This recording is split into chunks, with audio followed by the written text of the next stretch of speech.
अलीकडे वाढदिवस देखील मोठ्या थाटामाटात आणि पैशाची उधळण करून साजरे केले जातात.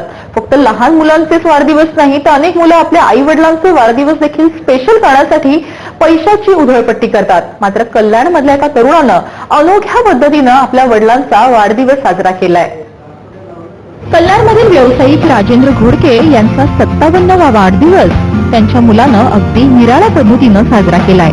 मुलानं दिलेलं वाढदिवसाचं हे खास गिफ्ट राजेंद्र घोडके आणि त्यांचे कुटुंबीयच काय तर अख्खं कल्याण कायम स्मरणात ठेवेल. आपल्या बाबांच्या वाढदिवसानिमित्त मंदारने रेल्वे प्लॅटफॉर्मवरील तसंच फुटपाथवरील डम्पिंग ग्राउंडवरील तब्बल 150 मुलांची वर्षा सहल आयोजित केली. या मुलांना माळशेज घाट, ओझर आणि शिवनेरी किल्ल्याची सफर घडवण्याचं त्यानं ठरवलं आणि सहल निघाली.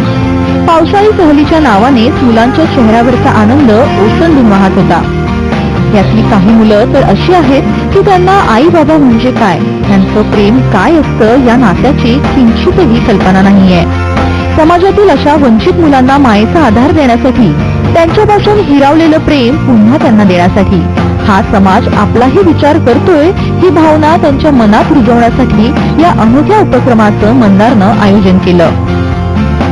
या वर्षाने तीर्थक्षेत्राला हे करतो आणि गरीब मुलांसाठी आपण हे कार्य करतो. सामाजिक कार्य आपल्याला आवड आहे लहानपणापासून काय, आणि आम्हाला सामाजिक कार्याच्या वारसाची तांबो कापसे आमची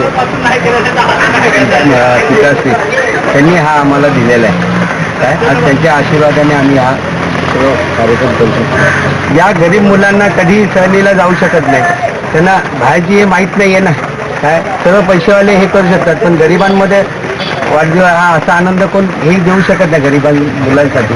त्यासाठी हा मी हे करतो. आई वडिलांमुळे आपण घडलो, त्यांनी केलेल्या त्यागाची परतफेड करणं शक्य नसलं तरी त्यांच्यासाठी कृतज्ञता व्यक्त करण्यासाठी मंदारनं या उपक्रमाचं आयोजन केलं. शिवाय आपल्या वडिलांना सामाजिक कार्याची असलेली आवड लक्षात घेत मंदारनं समाजातील या दुर्लक्षित मुलांच्या चेहऱ्यावर आनंद फुलवण्याचा प्रयत्न केला. त्यांचं हे खास गिफ्ट राजेंद्र घोडकेंना तर आवडलंच, शिवाय मंदारच्या या उपक्रमाचं सर्वत्रच कौतुकही करण्यात आलं. ही सर्व अनाथ वंचित अशी मुले प्लॅटफॉर्मवर भटकणारी, कचरा वेचणारी, आता कचरा वेचणारी त्या मुलांना त्यांचा कचऱ्याचा डोंगर हे त्यांचा विश्व वाटतं. त्याच्या पलीकडे त्यांना कोण जाण्याचा प्रयत्न करत नाही. त्याच्या पलीकडे आपण जाऊन काहीतरी वेगळं संकल्पना करावी. थोडक्यात मुलांना त्या खाऊ वाटप करतात, कोण वया वाटप करतात, शिवाय कितीतरी राजकारणी लोक त्यांच्या स्वार्थासाठी त्यांच्या वॉर्डापुरता कार्यक्रम करतात. एक समाजकार्य म्हणून कोण करत नाही. आम्ही 100% सामाजिक उपक्रम यासाठी करतो की त्या मुलांकडे कोणीतरी लक्ष केंद्रित करावं. जशी आपली मुले आपल्या मुलांना निराकस भावना आहे तसं त्यांना पण आहे, आणि त्यांचं भविष्य आपण कुठल्या प्रकारे घडवायचं आहे आपल्या हातात. जर ते त्याच त्यांच्या चौकोनात राहिले तर त्यांना वाटेल की आमच्या आयुष्यात कायमस्वरूपी त्या मुलांना वाटेल की आमच्या आयुष्यात कायमस्वरूपीचा अंधार आहे. तर आपण कुठेतरी त्याच्यात परिवर्तन घडू शकतो या उद्देशाने हा नेहमी उपक्रम करत आहे.